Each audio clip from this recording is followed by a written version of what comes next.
রাষ্ট্রপতি নির্বাচনে আপনার ভোট না দেয়াটা আলোচনায় আসছে। আপনি একটা গণমাধ্যমে দেখছিলাম কেন আপনি ভোট দেন নাই সে বিষয়ে আপনি বলেওছেন। তারপরেও একটু আপনার কাছে জানতে চাওয়া যে এই যে আ আপনি আসলে বলেছেন যে এটা একটা অনর্থক আয়োজন। এই অনর্থক আয়োজনের মধ্যে আসলেই তো মানে আ ভোট দিলেও রাষ্ট্রপতি হয়ে যাবেন মির্জা ফখরুল ইসলাম আলমগীর, না দিলেও আসলে সেরকমটাই হয়ে যাবেন। কিন্তু এই পুরো অনর্থক আয়োজনে শুধুমাত্র সরকারি দলই না, বিরোধী দলও যুক্ত হলো। তারা আবার একজনকে প্রার্থীও করলেন, কর্নেল অলি আহমেদকে। ভোটা তিনি আবার কিছু সংখ্যক ভোটও পেলেন। মানে কেন? এর মাহাত্ম্যটা কি? এত আয়োজন করে অনর্থক কাজটা করবার মাহাত্ম্য কি? এটা তো আসলে বিরোধী দল বলতে পারবে কেন তারা এটার অংশ নিল বা কেন তারা এটার অংশ হলো। সো আমি তো এটা বলতে পারবো না। এক। দুই হচ্ছে যে দেখুন আমার কাছে মনে হয়েছে যে আহ নিঃসন্দেহে মির্জা ফখরুল ইসলাম আলমগীর বাংলাদেশের বেশিরভাগ মানুষের এবং আমার অত্যন্ত শ্রদ্ধার, অত্যন্ত সম্মানের একজন ব্যক্তি। কিন্তু আসলে গণতন্ত্র মানে হচ্ছে যদি ভোট আপনি মিন করে থাকেন, সেখানে একটা অনিশ্চয়তা থাকতেই হবে। এবং সেই অনিশ্চয়তাটা যদি না থাকে তাহলে এটাকে আমি ভোট না বলে রাদার আমি মনোনীত বলতে পারি। তাই না? এবং ভোটের আগেই আমরা জানি যে কে কতটা ভোট পাবে even এটাও আমরা জানি। যে উনি কতটা পাবেন এবং উনি কতটা পাবেন। তো এটাকে আমি কি করে ভোট বলি? তাই না? এটা একদম আমার খুবই ক্ষুদ্র জ্ঞানে আমার কিছুতেই এটা ভোট মনে হয়নি। ২ হচ্ছে যে ৭০ অনুচ্ছেদ যেটা বিএনপি বার যেই প্রসঙ্গটা তুলেছে নির্বাচনের আগে ৩১ দফা যখন দিয়েছে তখন এবং তারও আগে যখন ভিশন 2030 তারা ডিক্লেয়ার করেছিল ব্যাক ইন 2016 তখন থেকে তারা ৭০ অনুচ্ছেদ সংশোধন করা হবে। দলের এমপিরা দলের সিদ্ধান্তের বাইরে গিয়েও তারা তাদের স্বাধীন মতামত প্রকাশ করতে পারবে, ভোট দিতে পারবে। এগুলো তারা ক্যাম্পেইন করেছে। সেই ক্যাম্পেইনের আমি একটা অংশ ছিলাম। কারণ সেই ক্যাম্পেইন আমিও করেছি। ২০১৬ সাল থেকে আমিও বলেছি যে যেহেতু আমি তখন বিএনপির অংশ ছিলাম, আমি ৭০ অনুচ্ছেদ আমরা যদি ক্ষমতায় যাই, বিএনপি যদি ক্ষমতায় যায়, ৭০ অনুচ্ছেদে আমরা বড় ধরনের একটা সংস্কার আনবো যে অর্থ বিল এবং সরকারের প্রতি অনাস্থা এরকম কিছু মেজর জায়গা ছাড়া বাংলাদেশের যেকোনো ইস্যুতে আ সরকারি দল হোক, বিরোধী দল হোক তারা স্বাধীনভাবে তাদের ভোট দিতে পারবে। এই নির্বাচনের আগে বা এই মনোনয়নের আগে আমরা দেখলাম যে সরকারি দলের চিফ হুইপ একেবারে ঘোষণা দিয়ে বললেন যে দলের বাইরে যদি কেউ ভোট দেয় তাহলে তার সংসদ সদস্য পদ থাকবে না। তার মানে কি তাদের এক ধরনের সন্দেহ ছিল যে দলের বাইরে ভোট যেতে পারে। দলের বাইরে দলের সদস্যরা আর কাউকে ভোট দিতে পারে। কেন তাদের এই সন্দেহ ছিল? যদি তাই থেকে থাকে তাহলে কি আমরা বলতে পারি যে দলের সদস্যদের উপরেই বা প্রার্থীর উপরেই দলের নিজস্ব আস্থা নেই এবং তারা যে ৭০ অনুচ্ছেদের সংশোধনের কথা বলছে সেটা ইমপ্লিমেন্ট করবার মতন নৈতিক সাহস এবং স্বচ্ছতা তাদের মধ্যে নেই।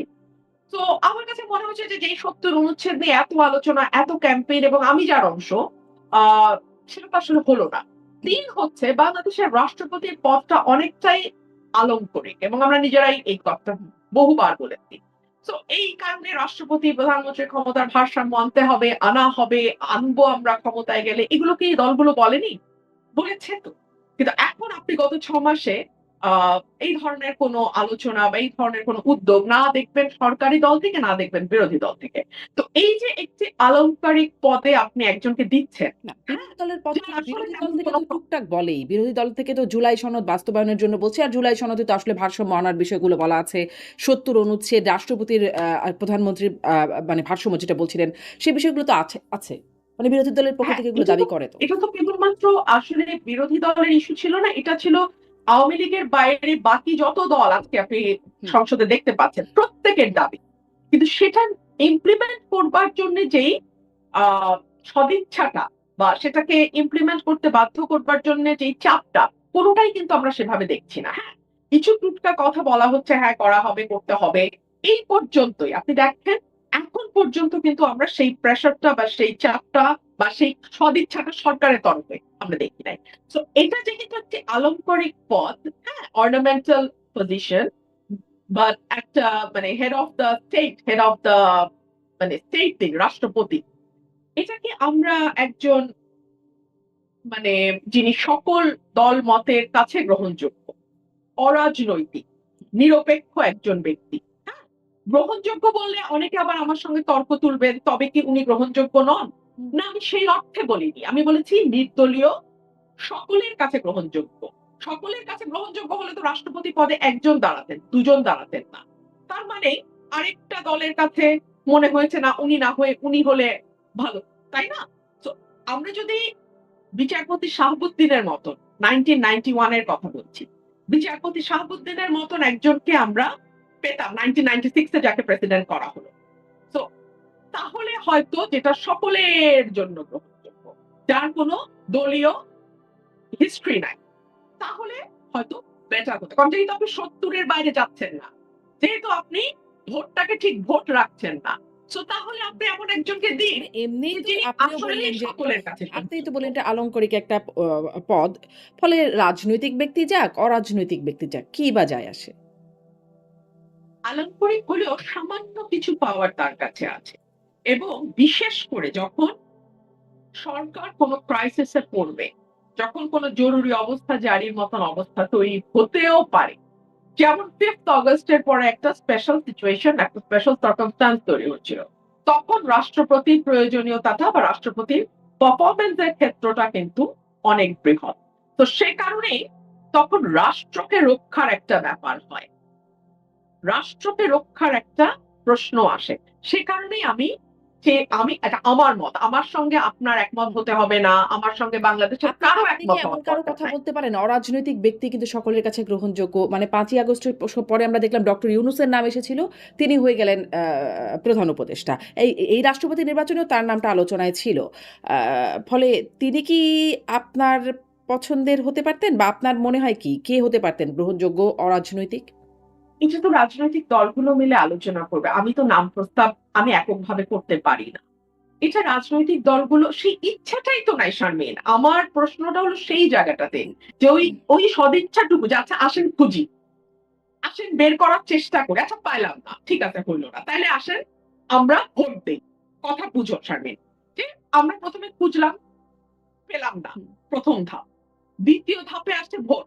ভোট যদি হয় তাহলে ৭০ এখানে প্লে করতে পারবে না রোল। তাহলে যার খুশি শেষে আ প্রার্থী দেবেন।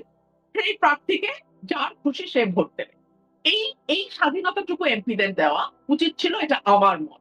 এবং আমার মনে হয়েছে যে এই প্রহসনের আসলে অংশ হওয়ার কোন অর্থ নেই। But that doesn't necessarily mean that I don't support Mirza Fakhrul Islam Alamgir. No, not at all.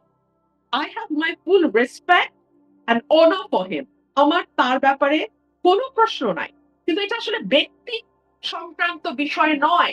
কিন্তু ওইটা এটা কি একটা হলো? মানে প্রিন্সিপাল এর ওই যে ব্যাপার। সকলের কাছে গ্রহণযোগ্য, ওই বিষয়টা কি আসলে হলো? কারণ দেখলাম জামায়াতও মানে বিরোধী পক্ষের তারাও বিষয়টাকে এক্সাক্টলি। অ্যা স্বাচ্ছন্দ্যে মেনে নিচ্ছে। এমনকি আওয়ামী লীগের পক্ষ থেকেও আমি দেখছিলাম যে সাবেক প্রধানমন্ত্রী একটা ভয়েস রেকর্ড আরকি বা একটা কথোপকথনের অংশ তিনিও উনার বলছিলেন যে ভয়েসটা আমি হ্যাঁ, শুনেছি যে উনি বলছেন যে আ বা ইউনূস সাহেবের জিভ লক হ্যাঁ, করছিল হ্যাঁ। প্রেসিডেন্ট হওয়ার জন্য। ভালো হয়েছে তাকে করা হয়নি। উনার রাগটা হচ্ছে ইউনূসের হুম, উপরে। না উনার খুশি হচ্ছে ইউনূস হতে অন্তত পারে নাই। একজন রাজনৈতিক ব্যক্তিকে, রাজনীতিবিদকে করা হয়েছে বলে তিনি বিএনপিকে ধন্যবাদও জানিয়েছেন। সেই অংশেই ছিল। হ্যাঁ, হুম, না দ্যাট ইস ফাইন। আমি যদি সেটা হয় তাহলে আওয়ামী লীগ বলতে পারত যে আমাদের মানে তাহলে সকল দল মিলে যদি মনে করতেন, আপনি বুঝেন আমি তাত্ত্বিক আলোচনা যেটা করছি যে হুম, সকল দল মিলে যদি একটা নাম প্রস্তাব করতেন, সেটা অলি আহমেদ হোক, সেটা মির্জা ফখরুল ইসলাম আলমগীর হোক কিংবা সেটা ডক্টর ইউনূস হোক, যেই হোক না কেন, এক হতে পারে সেটা একটা প্রসেস। যে সকলে মিলে আমরা একটা নাম দিলাম। হুম, দ্যাট ইস ফাইন।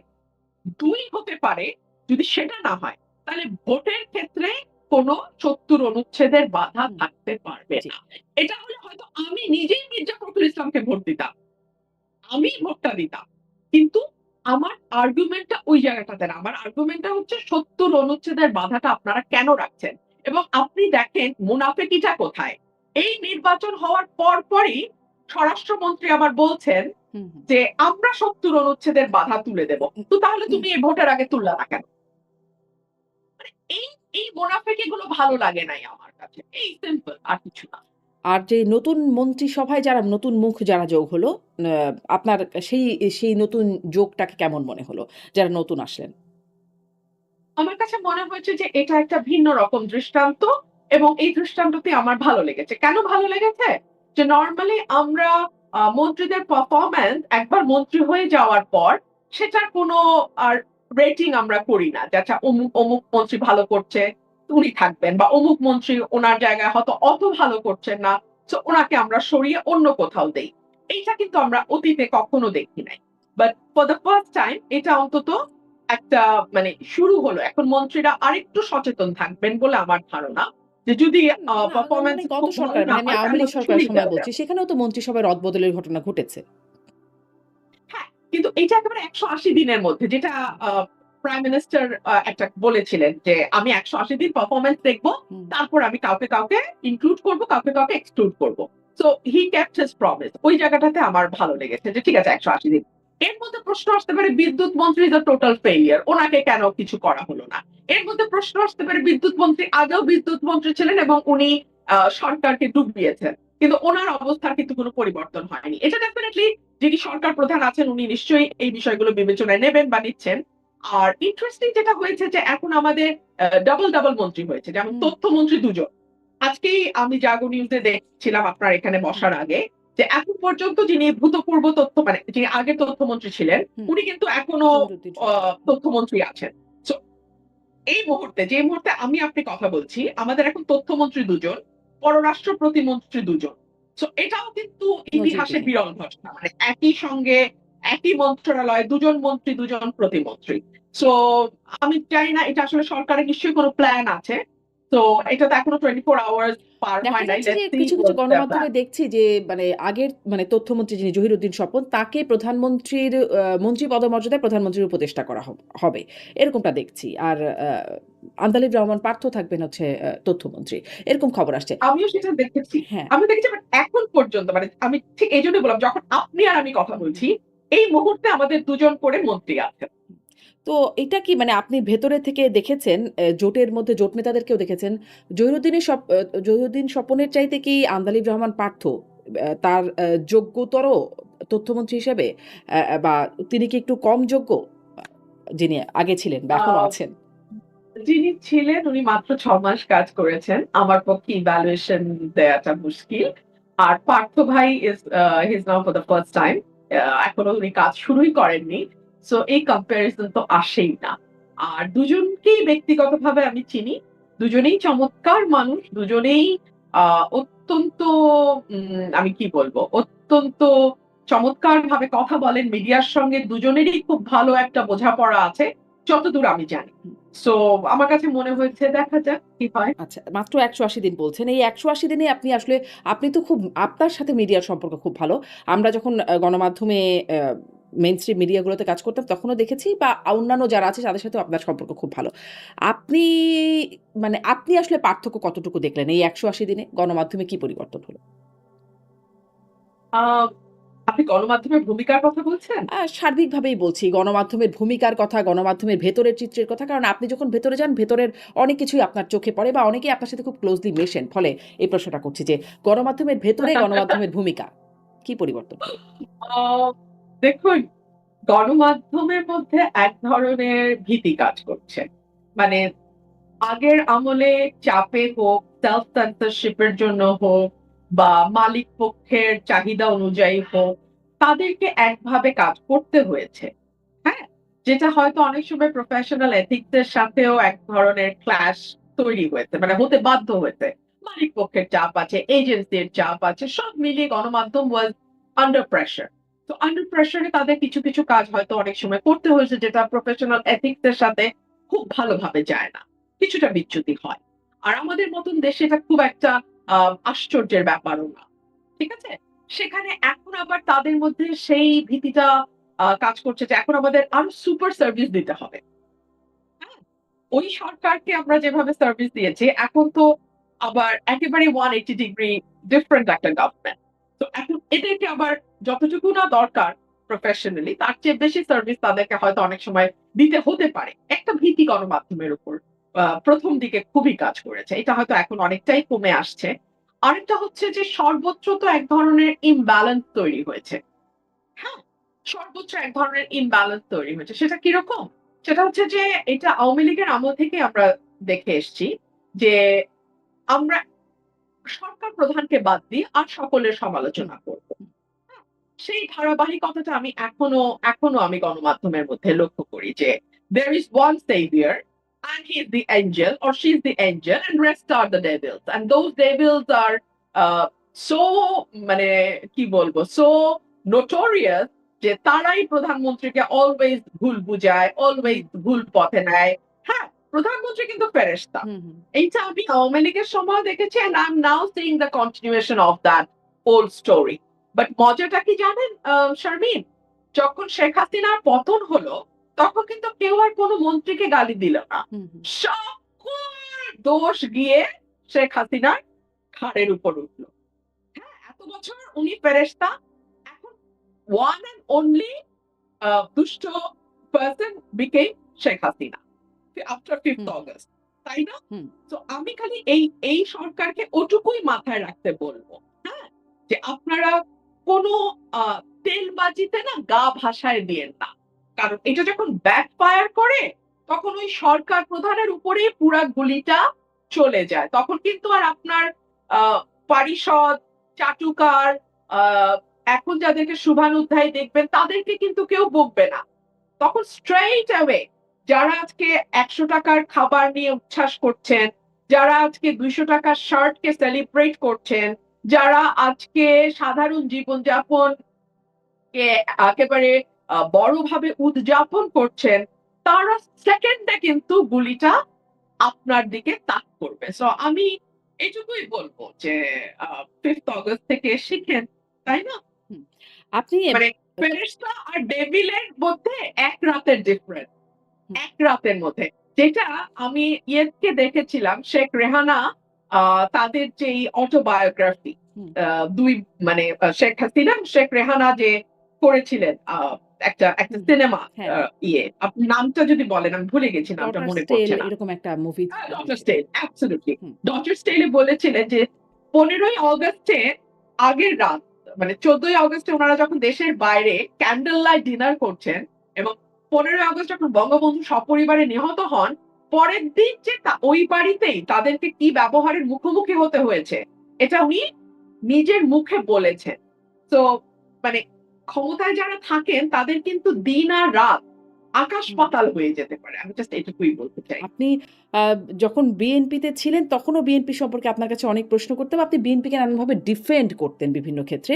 এখন আপনি বেশ কড়া অ্যাবসোলিউটলি। সমালোচনাও করেন। এখন বেশ কড়া সমালোচনাও করেন। মানে আ একটা সমালোচনা আপনাকে নিয়ে হয় বা আলোচনাও বলতে পারেন যে আপনি তো বিএনপি এই রুমিন ফারহানাকে বিএনপি তৈরি করেছে। বিএনপি এনেছে এই রুমিন ফারহানাকে। সেখানে এখন আপনি বিএনপির সমালোচনা করেন। মানে বিএনপি আপনাকে রুমিন ফারহানা বানিয়েছে এই প্রসঙ্গে আপনি কি বলবেন? আর বিএনপি রুমিন ফারহানা এখন যখন স্বার্থ পেল না, তখন বিএনপি সমালোচনা শুরু করল। আ আচ্ছা। ২ টো প্রশ্ন ২ ধাপে আসি। আমাকে একটু সময় হুম, দেন শারমিন, আমি একটু নিশ্চয়ই। এলাবোরেট করি। কারণ এই কথাটা খুব শুনতে হয়তো আমাকে। আচ্ছা, যখন স্বার্থ পেল না, আ স্বার্থটা আমি পেলাম না হচ্ছে আমাদের নভেম্বরের শেষে বা ডিসেম্বরে আমাদের বোধহয় মনোনয়ন ঘোষণা হলো, হুম, তাই না? হুম, হ্যাঁ, ফেব্রুয়ারিতে ইলেকশন। ওই নভেম্বর ডিসেম্বরের হুম, মধ্যে। কিন্তু আমি কিন্তু বিএনপির চাঁদাবাজির সমালোচনা শুরু করলাম ২০২৫ এর শুরু থেকে। আর ২০২৫ এর শেষে গিয়ে নমিনেশন দেয়া হলো হুম। বা না দেয়া হলো। তো তাহলে আমি সমালোচনা বা বিএনপির ভুলগুলো কেন আগে থেকে বলা শুরু করলাম? আমি কি জানতাম না যে এটার একটা ছাপ আমার নমিনেশনে আসবে? হুম। আমি কি জানতাম না যে এই কারণে দলের সঙ্গে আমার দূরত্ব তৈরি হবে? তো কি আমি চাঁদাবাজির কি বুঝতে সমালোচনাই কি আপনার জন্য কাল হয়েছিল? বড় একটা ভূমিকা তো রেখেছে বটে। আচ্ছা। যে she is not a a that অনুগত যেই অনুগত হলে আসলে আ তাকে ট্রাস্ট করে কাছে এনে কাজ করা যায়। সো দলের ভিতর থেকে যখন আমাকে শো কজ করা হলো সেটাও খুব গোপনে করা হুম, হলো। কারণ দল জানে আমি যা বলছি তা সঠিক বলছি। তো আমাকে শো কজ করলে সেটা আরেকটা সমালোচনা হবে। সেই শো কজটা খুব গোপনে করা হলো। সেটার জবাবও আমি দিলাম। ৭২ ঘন্টার মধ্যে আমি চাঁদাবাজির বিরাট তালিকা দিলাম। বিএনপি শুধু চাঁদাবাজি না, অন্তর্কোন্দল এবং নানান রকম আ সংঘর্ষে জড়িয়ে পড়ছিল বিএনপি নিজেদের ভেতরে এবং জামাতের সঙ্গে, অন্য দলগুলোর সঙ্গে। সেগুলো নিয়েও আমি খুব স্ট্রংলি মিডিয়াতে কথা বলেছি এবং সেটা আপনি এত ওয়েল ডকুমেন্টেড না আজকাল সব কথা যে just you it's within your fingertip, just go and Google it, ইউটিউবে যান, ইউ উইল ফাইন্ড ইট। তো এটা আমি আপনাকে ওভাবে আমার ব্যাখ্যারও দরকার নেই, আপনারা সবাই জানেন যেটা আমি করেছি। সো পাইনি বলে করেছি ব্যাপারটা তা না। এখন আসেন যে আপনাদের সঙ্গে যখন আমি টক শোতে বসেছি আওয়ামী লীগের আমলে, তখন আমি বিএনপি কে খেয়ে না খেয়ে ডিফেন্ড করেছি। কেন করেছি? হুম। করেছি বিকজ এত দুর্দশা বিএনপির জীবনে কোনোদিন আসে নাই, এবং বাংলাদেশে কোনো পলিটিক্যাল পার্টিও এত খারাপ অবস্থায় আমার সেন্স হওয়ার পর পড়ে নাই। কারণ আমি জন্মেছি ৮১ সালে। সো আওয়ামী লীগ যদি তাদের দুর্দশার কথা দাবি করে সেটা ৭৫ থেকে ৮১। হুম। ঠিক আছে? তো ওটা আমার জন্মের আগেকার কথা। আমার জন্মের পরে আমি কোন পলিটিক্যাল পার্টিকে এত ভয়াবহ দুর্দশায় পড়তে দেখি নাই, যেটা আমি ১৩ সাল থেকে ২৪ পর্যন্ত বিএনপি কে দেখেছি।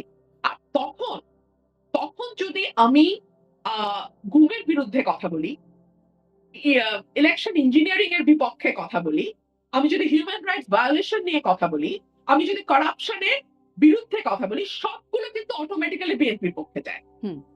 সবগুলো অটোমেটিক্যালি বিএনপির পক্ষে যায়। তো যেহেতু বিএনপি তখন পাওয়ারে ছিল না, বিএনপি তো স্টিয়ারিং এ ছিল না। তো না, বাংলাদেশের কিন্তু ধরেন ইলেকশন ইঞ্জিনিয়ারিং এর কথা আপনি বললে সেটি বিএনপির মানে সেটি আওয়ামী লীগের বিপক্ষে যায় তা নিশ্চিতভাবে। বা আপনি গুম, খুন এসবের বিরুদ্ধে মানবাধিকার বিরুদ্ধে কথা মানে বিষয়ে কথা বললে সেটি আওয়ামী লীগের বিরুদ্ধে যায়। কিন্তু বিএনপির পক্ষে কি করে যায়? কারণ বিএনপিও তো আসলে তত্ত্বাবধায়ক সরকার ব্যবস্থাকে কলুষিত করার পেছনে যেটিকে অজুহাত করে ধরে আওয়ামী লীগ আসলে পুরো ব্যবস্থাটাকেই বাতিল করে দিল। সেই একই মানে কাজটা বিএনপি সেই ইতিহাসটাও অনেক আপনিও জানেন, আমিও জানি বা সবাই আসলে কম বেশি জানে। ফলে না বলি। আ আ মানে হত্যা, বিচার বহির্ভূত হত্যাকাণ্ড ইউ সেটিও আর বিএনপির। Absolutely right. হ্যাঁ, তো শারমিন, হ্যাঁ, ইউ আর অ্যাবসোলিউটলি রাইট। কিন্তু টক শোতে আপনি যদি এখন ১৫ বছর আগের বিএনপি কি ভুল করেছিল বা অন্যায় করেছিল, সেটার উপর গুরুত্ব দিয়ে কথা বলবেন, নাকি ১৮ সালে বসে আপনি ১৮ র নির্বাচন নিয়ে কথা বলবেন? নিশ্চয়ই। বা ১৪ তে বসে আপনি ১৪ র নির্বাচন নিয়ে কথা বলবেন। তো ওগুলো যখন আমি বলেছি, তখন অটোমেটিক্যালি সেটা গভর্নমেন্টের এগেইনস্ট এ বলতেই হবে। ইলেকশন ইঞ্জিনিয়ারিং নিয়ে কথা বলতে হলে গভর্নমেন্টের এগেইনস্ট এ বলতেই হবে। যেমন